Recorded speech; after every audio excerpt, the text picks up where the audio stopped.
शिला प्रभुपाद की जय। ये श्लोक है युधिष्ठिर महाराज का राजसूय यज्ञ। और युधिष्ठिर महाराज राजसूय यज्ञ किया और उसके अंदर किसका अभिषेक किया? कृष्ण का। यूनानिमसली ने कहा भी हम तो कृष्ण के करेंगे। और उस यज्ञ में उसमें उन्होंने शिव, ब्रह्मा, इंद्र आदि देवताओं को भी बुलाया। तो सुखदेव गोस्वामी वहाँ पे ये भगवान राजसूय यज्ञ हो रहा है, भगवान को व्यासासन पे बिठाया बीच में, वो सारे देवी देवता हैं, उनके पाद प्रक्षालन हुआ, पाद अभिषेक हुआ उनका। और सुखदेव गोस्वामी वो सीन अपने माइंड में देखकर, परसीव करके वो स्तुति कर रहे हैं भगवान की। अब ये स्तुति आप देखेंगे, इस स्तुति में वो यज्ञ एक्सप्लेन नहीं कर रहे क्या है, ये भी एक्सप्लेन नहीं कर रहे कृष्ण बहुत महान है, भगवान, ऐसा कुछ नहीं कर रहे। भगवान की ब्यूटी पे फोकस है उनका। सुखदेव गोस्वामी का जो एंगल है भगवान को देखने का बिल्कुल अलग है। शुकदेव है। शुकदेव क्या होता है? शुक मतलब क्या होता है? पैरेट। सुखदेव, कुछ लोग कहते हैं सुखदेव सुखी है कुछ लोग ऐसे भी कहते हैं इज हैप्पी। सो क्यों है? वो क्या कर रहे हैं? वो भगवान की ब्यूटी को डिस्क्राइब कर रहे हैं। भगवान का हो रहा है राजसूय यज्ञ, पावर है वहाँ। राजसूय यज्ञ मतलब आपने पूरे वर्ल्ड को कॉन्कर कर लिया। जैसे अश्वमेध यज्ञ नहीं होता, पूरा संसार युधिष्ठिर महाराज के अंडर है। उन्होंने कहा इसके जो लीडर है मैं कृष्ण को बनाऊंगा, कृष्ण को ऑनर करूंगा मैं। तो पावर है वहाँ पे, देवी देवता हैं भगवान के चरणों में। शिव ब्रह्मा भी भगवान की स्तुति कर रहे हैं। भगवान से सब गंधर्व, अप्सराएं, किन्नर सब भगवान के लिए वेद जप कर रहे हैं। कई ऋषि मुनि वहाँ पे यज्ञ कर रहे हैं, वेदों की चैंटिंग हो रही है, कृष्णा बीच में बैठे हैं। तो ये एक सीन है जिसमें पावर है, यू सी, अथॉरिटी है, भगवान की शक्ति समझ आती है, कितने महान है। बट सुखदेव गोस्वामी ने शक्ति पे ध्यान ना करके किस पे ध्यान कर रहे हैं? सुंदरता पे। ये एक एंगल है देखने का। इसका सिंपल उदाहरण मैं आता हूँ। जैसे कोई व्यक्ति है, उसको राष्ट्रपति अवार्ड दे, कौन सा होता है वो? पद्मश्री अवार्ड कैसे होते हैं? ऐसे ही होते हैं ना। हाँ, पद्म भूषण, पद्मश्री अवार्ड उसको मिल रहा है। तो बहुत लाल किले पे पूरा सब लोग आए हुए हैं, राष्ट्रपति ने उसको बुलाया, नाम, वो ऊपर गया, लाखों लोग नीचे खड़े हैं अवार्ड लेने के लिए। तो बाकी लोग क्या देखेंगे? बाकी लोग कहेंगे वाह यार कितना कुछ होगा, कुछ इतना महान है ये, इसको अवार्ड मिल रहा है, पद्मश्री अवार्ड, कितना बड़ा आदमी होगा, कुछ तो होगा ना। बट उसकी माँ कैसे देख रही होंगी उसको? कैसे देख रही होंगी? उसकी माँ की नज़र में वो कोई बड़ा आदमी नहीं नज़र आएगा। उसकी माँ की नज़र में उसको अपना बच्चा ही नज़र आएगा। तो उसकी माँ की सुंदरता पे फोकस कर रही है, इस पे नहीं कि वो महान है, क्योंकि माँ ऐसे सोच ही नहीं सकती ना महान है, क्योंकि उसने बचपन से ही देखा है नहीं कितना अच्छा हो गया, मेरे बेटे को अवार्ड मिल रहा है, मुन्ना बेटा, ऐसे ही सोचेगी वो, ऐसे ही सोचेगी और कुछ नहीं कर सकती। या उसकी वाइफ, वो भी ऐसे पूरी तरह नहीं सोचती इतने महान है वो हैं, इट्स सो नाइस, नहीं, एक स्वीटनेस मिक्स्ड होगी, समझ गए? एग्जैक्टली सुखदेव गोस्वामी यही है।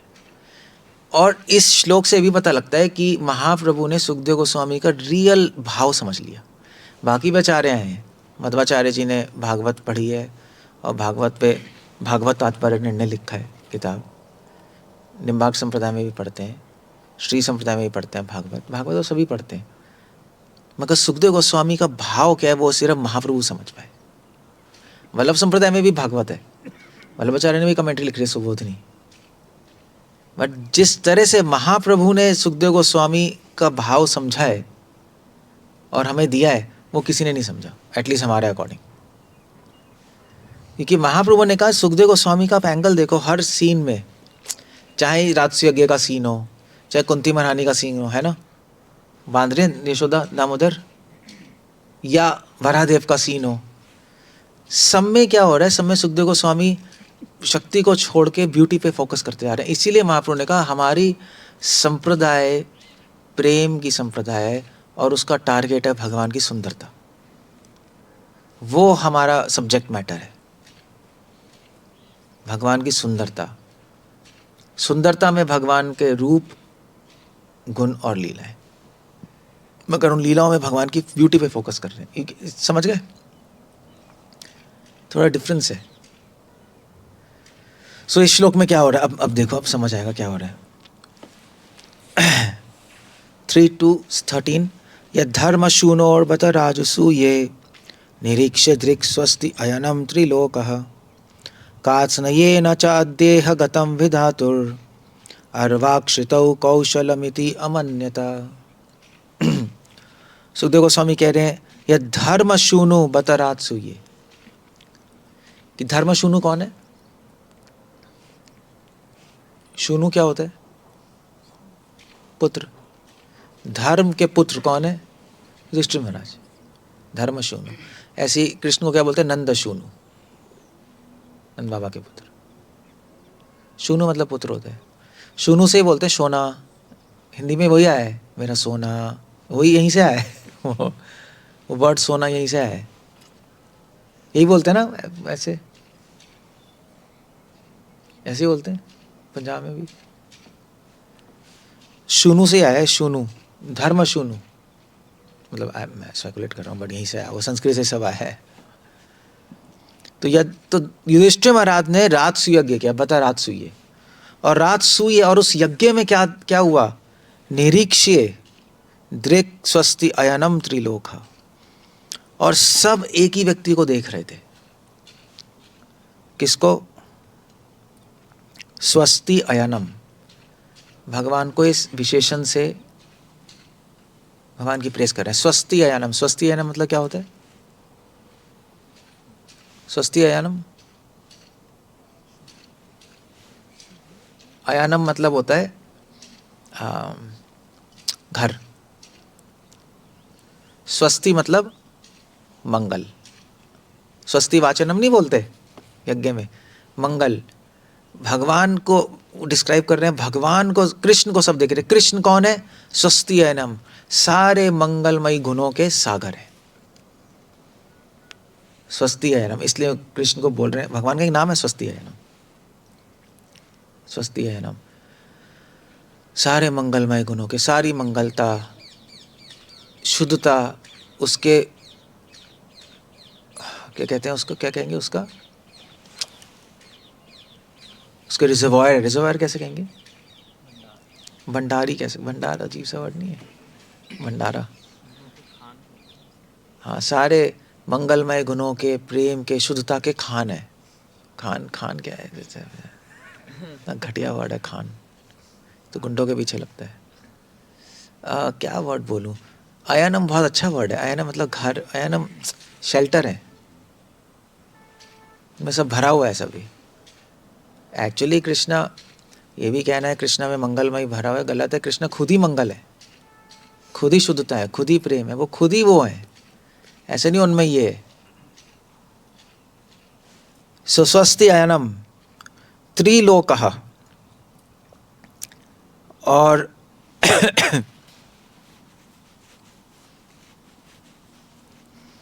त्रिलोका मतलब इन तीन लोकों में, स्वर्ग भू भूवर स्वा, तीनों लोकों में सबसे सुंदर, सबसे मंगलमयी कौन है? कृष्ण। कृष्ण को इस नजर से देख रहे हैं वो। नॉर्मल आदमी कैसे देखेगा? हे कृष्णा आप महान है, वो ऐसे नहीं देख रहे। वो भगवान को अलग ढंग से देख रहे हैं कि ये कृष्णा जो बैठे हैं, ये हमारे स्वामी हैं, और ये प्रेम, शुद्धता और मंगलता का भंडार है, और that's what he is। अगर आप उनके कांटेक्ट में आओगे तो आप में ये चीजें आ जाएंगी। अगर आप रियली में कृष्ण के कांटेक्ट में आ रहे हो, आप में सारे अच्छे गुण, शुद्धता, और प्रेम अपने आप आ जाएगा। अगर नहीं आ रहा है आप में, तो इसका मतलब क्या है? इसका मतलब कांटेक्ट नहीं हो रहा, अभी भगवान से टच में नहीं आ रहे आप। इसलिए आप देखो, ऑर्डिनरी आदमी मंदिर जाता है, हाँ हो है, बस पूजा करके टिंग टिंग टिंग करके आ जाएगा। लाइफ तो चेंज होती नहीं उसकी, उसके जीवन में कोई अच्छा गुण तो है नहीं। वही काम, क्रोध, लोभ, द्वेष, गंदी गालियाँ, बस वही उसके मुंह में, यही है। सो वो मंदिर जा रहा है, बट वो भगवान के कांटेक्ट में आ रहा है, नहीं आ रहा है? ठेंगा नहीं आ रहा वो।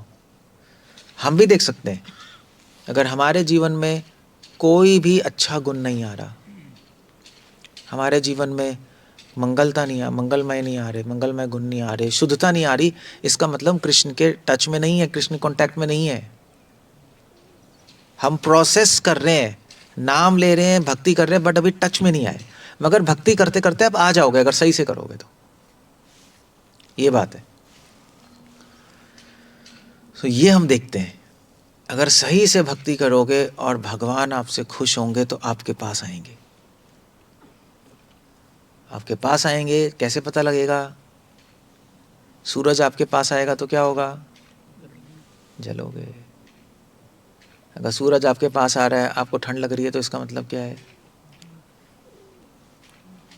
इसका मतलब क्या है? इसका मतलब आप अपने सपने में सोच रहे हो मेरे पास है, असली में कुछ नहीं, असली में दूर जा रहा है कि ठंड लग रही है।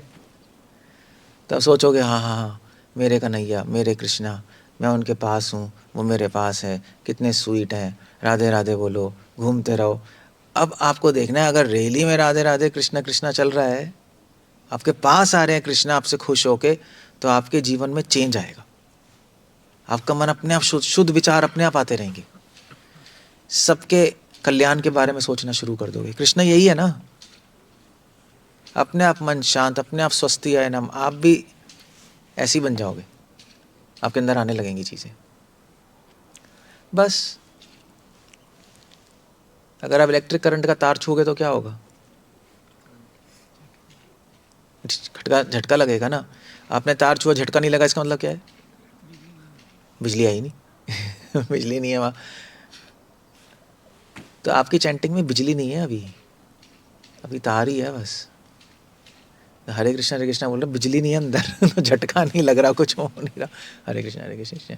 बट बिजली आ सकती है, आपकी चैंटिंग में बिजली आ सकती है, सब आपको भी होगा कुछ।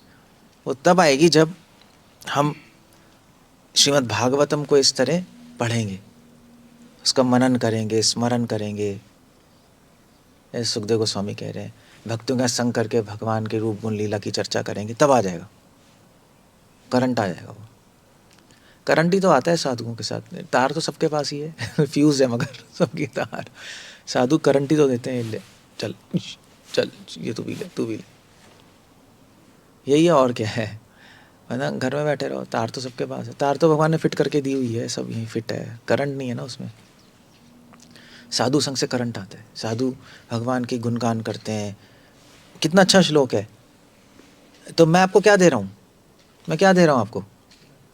किताब तो आपके पास भी, सब आप ही पढ़ सकते हो, सब कुछ वायरिंग है। क्या दे रहा हूँ मैं आपको? करंट मतलब एग्जैक्टली करंट क्या है, क्या दे रहा हूँ मैं आपको? मैं आपको एक भावना दे रहा हूँ कि भगवान से जुड़ने से क्या होता है, उत्साह दे रहा हूँ। जो हमारे अंदर जो भगवान के लिए भावना है, वो आपको दे रहा हूँ, वो हम कोशिश कर रहे हैं देने की। सो दैट स्वस्ति अयनम त्रिलोक कास्नेन चाद्य गतम विधातुर। और वहाँ पे गतम और सब लोग वहाँ आए हैं सुखदेव गोस्वामी। विधातु मतलब शिव, विधाता है ना, शिव, ब्रह्मा, इंद्र, वरुण, अग्नि, चंद्र, सब लोग वहाँ कृष्ण के दर्शन करने आए, कृष्ण के गुणगान करने आए। सो ये जो है, अब ये जो है वो कह रहे हैं चा अद्य, ये जो कृष्णा मेरे सामने बैठे हैं, वो अपनी समाधि में देख रहे हैं सुखदेव गोस्वामी, मेडिटेशन में वो सीन उनके सामने आ गया। ये जो कृष्ण है, सब उनकी वंदना कर रहे हैं, और वो कैसे लग रहे हैं? अर्वाक श्रितौ कौशलम। अर्वाक होता है मतलब, अर्वाक का तो मतलब कि परफेक्टली ग्रेसफुल। ग्रेसफुल कैसे कहेंगे? लावण्य, मैंने बताया था ग्रेसफुल कैसे कहेंगे? बहुत ही सुंदर और बहुत ही फ्रेश। जैसे फ्रेश फ्रूट नहीं होता है, गला हुआ फल होता है, फ्रेश होता है, इस तरह से भगवान कंप्लीट फ्रेश लग रहे हैं। सारे देवी देवता ब्रह्मा आदि भगवान को देख के उनकी पलकें भी नहीं झपक रही, देखते ही जा रहे हैं। क्यों देखते जा रहे हैं? क्योंकि वो कह रहे हैं ये कौशलम इति अमन्यता, कि ये जो भगवान ये इतने सुंदर हैं कि ब्रह्मा जी की सृष्टि में ऐसा कोई सुंदर है ही नहीं। पलकें नहीं झपक रही उनकी, वो हटा ही नहीं पा रहे आंख। स्टंट हो गया, स्टंट कहते हैं, ऐसे चित्र नहीं बन जाते, ऐसे सब बन गए। एक्सेप्ट दुर्योधन, दुशासन, ये लोग छोड़ के चले गए थे राजसूय के। राजसूय के 2 हुए हैं, एक महाभारत के बाद, एक महाभारत से पहले। तो महाभारत में लिखा है कि एक पहले हुआ था, उसमें दुशासन दुर्योधन भी थे, ये छोड़ के चले गए थे। उनको कुछ नहीं हुआ कृष्ण को देखकर। देख रहे हैं आप, सुखदेव गोस्वामी का, ब्रह्मा जी, सब उनको कुछ नहीं हो रहा। इससे क्या पता लगता है? इससे पता लगता है कि भगवान में सब कुछ है, सुंदरता है, मगर अगर आपके आंखें नहीं है तो आपको कुछ नहीं पता लगेगा। दुर्योधन दुशासन तो गंदे ही थे, उनको नहीं लग रहे कृष्ण स्वस्ति है नाम कौशलम बेकार है, नहीं कृष्ण को हम मारेंगे, उनके माइंड में ऐसी चीजें आ रही हैं।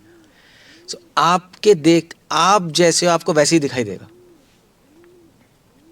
अगर आप में भक्ति है तो से सब पता लगेगा, समझ आएगा, अच्छा लगेगा सुनने में, और आप भगवान को ऐसे देख पाओगे। अगर भक्ति नहीं है, जैसे ऑर्डिनरी आदमी है, उसको समझ नहीं आएगा कुछ भी। वो तो बस मंदिर जाके हरे कृष्ण, बस ये, उसको भगवान थोड़ा ना दिखाई देता है मंदिर जाकर। उसको कौन दिखाई देता है मंदिर जाकर? उसको अपनी इच्छाएं दिखाई दे रही हैं। कृष्ण वहाँ पे सब मंदिर में सभी होते हैं नहीं, कृष्णा सभी होते हैं नहीं, शिव लिंग भी होता है, कृष्णा भी होते हैं, और कौन होते हैं? हनुमान जी भी हैं, राम भी हैं, और कौन है? गणेश जी भी हैं, दुर्गा भी हैं, अब तो साईं बाबा भी हैं, खाटू श्याम भी, सभी हैं। तो वो किसी को नहीं देख रहा, वो अंधा है। वो तो कृष्ण के सामने नहीं झुक रहा। अपनी मेरी इच्छाएं पूरी हो जाए वहाँ झुक लो, वहाँ इच्छा हो जाए वहाँ झुक लो। वो अपनी इच्छाओं के सामने झुक रहा है, भगवान से तो कोई मतलब ही नहीं है उसको। इच्छा पूरी हो जाएंगी, हो जाएंगी, उसको कुछ दिखाई नहीं दे रहा, अंधा है वो। इसलिए तो भगवान की सुंदरता उसके अंदर नहीं जा रही, इसलिए तो वो शुद्ध नहीं हो रहा, उसकी लाइफ चेंज नहीं हो रही कुछ भी। मगर भक्तों के साथ हो सकता है। भक्त बताएंगे देखो ये है डिवोटी, इस तरह भगवान के पास जाओ, इस तरह भगवान को देखो, तो आप में भी भक्ति आएगी, आप भी शुद्ध होगे। बट ये सुनना पड़ेगा, ये सुन के ही आता है ना, नहीं सुनोगे तो फिर कुछ समझ नहीं आएगा। इसलिए शास्त्रों में लिखा है भगवान को देखना है तो कानों से देखो, आंखों से नहीं। तब तो आपको उसी मूर्ति में, उसी विग्रह में सुंदर भगवान नजर आएंगे, अदरवाइज आप बोर हो जाओगे। ठीक है चलो हो गया, दैट्स हाउ इट गोस। हरे कृष्ण। कुछ पूछना, कुछ कहना है? अलाइन अब दे।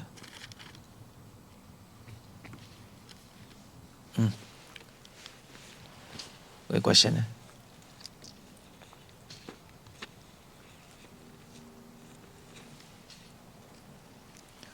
कुछ नहीं है किसी का क्वेश्चन? बड़ी अजीब सी बात है। ठीक है, नॉट बैड। कृष्णा ब्यूटीफुल है, दैट्स द पॉइंट देयर। मन तो करता ही है ना सुंदर चीजें देखने का, कृष्ण को देखो, मगर वो तब सुंदर नजर आएंगे जब भक्ति होगी, अदरवाइज नहीं आएंगे। इसलिए भक्तों का संग है। हमें यही तो करना है। माइंड आपका सॉफ्ट बनेगा, हार्ट अभी जो ऐसे पत्थर का बन गया ना, भगवान के बारे में चर्चा करके बहुत सॉफ्ट बन जाएगा, लाइक बटर। दुर्योधन को सुंदरता कैसे दिखाई दी? वो है ही कमीना, गंदा आदमी है ना वो। सुंदर आदमी, अगर आप गंदे हो तो आपको सुंदरता दिखाई नहीं देगी। एक लेवल पे आए दिखाई देती है, हाँ ठीक है, अच्छे हैं, हैंडसम है, इस तरह नहीं दिखाई देगी उनको। उनको भगवान की सुंदरता मतलब भगवान की शुद्धता वो तो नजर आएगी नहीं, भगवान मंगलमय गुण नजर आएंगे नहीं उनको। तो कृष्णा नजर आ रहे, पॉलिटिकल आदमी है वो, तो उल्टा ही सोचेंगे। तो वो चीजें नजर नहीं आ रही। हाँ बॉडीली ब्यूटी थोड़ा बहुत नजर आती है, हाँ ये सुंदर है, बाकी कुछ भी नजर नहीं आएगा उनको। उनका लावण्य, उनकी ग्रेस कुछ नजर नहीं आएगी।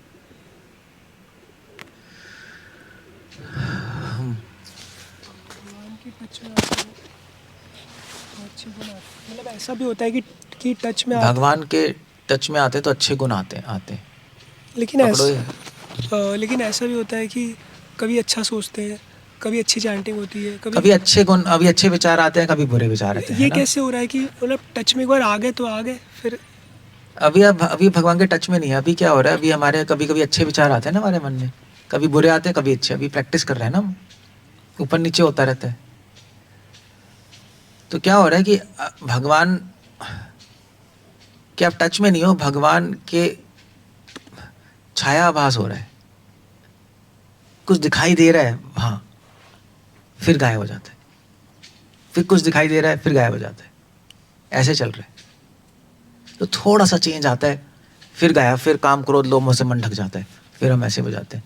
फिर हम अच्छे कुछ करते हैं, भक्तियों का संग करते हैं, सुनते हैं, चैंटिंग करते हैं, फिर दिखाई देने लगते हैं, फिर बादल हटते हैं और दिखाई देता है वो सूरज, फिर बादल, बादल आता है सूरज के सामने, बस वही हो रहा है।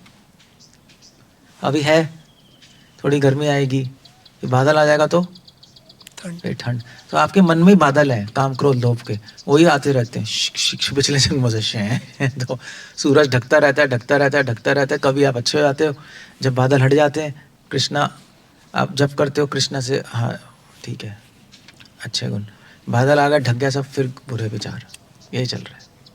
मतलब जो एक बार टच में आ गया फिर आ गया, फिर वो टच में मतलब नहीं है अभी नहीं, तो। हम टच में नहीं है, लेकिन जो टच में जो आ गया डिवोटी, अगर मतलब बादल हट जाएंगे तो सब सही हो जाएगा। अंदर से बादल हटाने हैं आपको, अपने अंदर से, परमानेंट टच में हो, जरूरी नहीं है।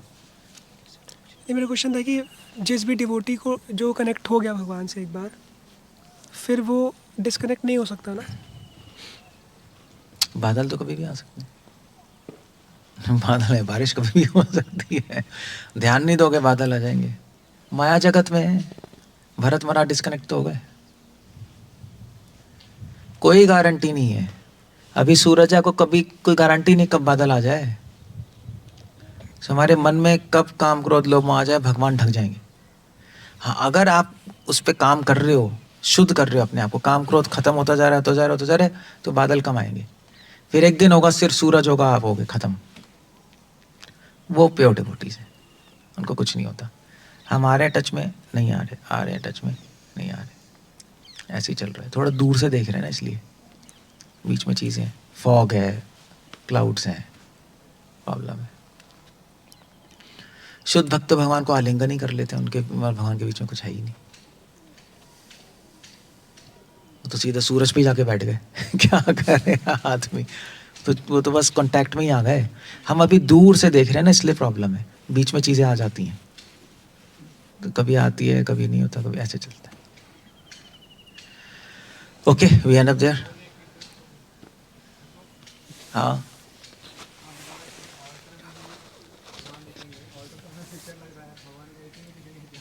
हाँ, इसी में दिखाई देंगे। होगा, हो जाएगा। हाँ, ऑल्टर में दिखाई देंगे मतलब उनके फुल साइज में दिखाई देंगे या फुल से। अभी आप लोग रेडी नहीं हो ना इस बात के लिए। Passport photo? फोटो तो वही है, राधा श्याम सुंदर तो ऑल्टर में है ही, मगर आप उनको फील करना शुरू कर दोगे। अभी तक पिक्चर नजर आ रहा है ना आपको, ये समझ आने लगेगा एक व्यक्ति खड़ा है और उनके साथ राधा खड़ी है। आपको फील होगा कि ये पिक्चर नहीं है, ये पिक्चर से ज़्यादा है। अब वो आपका एक अनुभव है, वो आप बुद्धि से नहीं पता लगा सकते, कोई नहीं पता लगा सकता बुद्धि से, ये लॉजिक के बियॉन्ड है। पर बहुत हाई लेवल पे जाके होगा ना, मतलब इमीडिएटली अगर प्योरिफिकेशन अभी करना भी शुरू हो गया तो अभी तो फील नहीं आ रहा या अभी प्योरीफाई हो ही नहीं रहे आप। उल्टा क्यों नहीं सोचते। हाई लेवल पे कुछ नहीं है ये। जब आप थोड़ा सा होने लगोगे, आपको एक्सपीरियंस होने लगेगा, कनेक्ट होना शुरू हो जाओगे। इवन अर्ली स्टेज में ही अगर ऐसा सही से कुछ कर रहे सही से कर हो जाएगा। भगवान अपना अनुभव कराएंगे, उसी में कराएंगे। आपकी टेक्निक पे डिपेंडेंट है। हो। तो जो लोग 10 साल से मंगल आरती मान लो कोई कर रहे हैं कोई 10 साल से कर रहे हैं, तो तो 30 साल कर ले वो। तब भी ज़रूरी नहीं होगा फिर टेक्निक ठीक नहीं है, वो रूप गुण लीला का स्मरण नहीं कर रहा, संग नहीं कर रहा, कुछ नहीं होने वाला उसका। वो लीडर बन सकता है, टेम्पल प्रेसिडेंट बन सकता है, सब कुछ कर सकता है, ये नहीं होगा। मगर आपको फील होगा ऑल्टर में, एक व्यक्ति फील होगा, सिर्फ पत्थर फील नहीं होंगे। यू सी, वो क्या है वो श्लोक, शिला नहीं है, शिला बुद्धि, क्या है वो, गुरु नरमति, गुरु को नर समझना साधारण ह्यूमन, और मूर्ति को शिला समझना एक ऑफेंस है। तो अभी हमें नहीं दिखाई दे रहा ना, अभी तो सब ढका हुआ है। एडवांस हो गया तो आपको पता लगेगा, ओ माय गॉड, ये तो कृष्णा ही, कृष्णा मुझे देख रहे हैं, आपको ऐसा व्यक्ति नजर आएगा, राधा उनकी खड़ी है साथ में, फिर आपको एनीवे आपको फीलिंग आएगी। और ये लाइक प्रॉपर डीटी हो या फोटो, तो उससे कोई फर्क नहीं है। उससे क्या फर्क पड़ता है, फोटो हो, डीटी हो, कुछ भी हो, वहाँ उनको अनुभव देना है, वहाँ से भी दे देंगे, वहाँ से भी दे देंगे, anything. That's how it goes. ठीक है, हरे कृष्णा, शिला प्रभुपाद की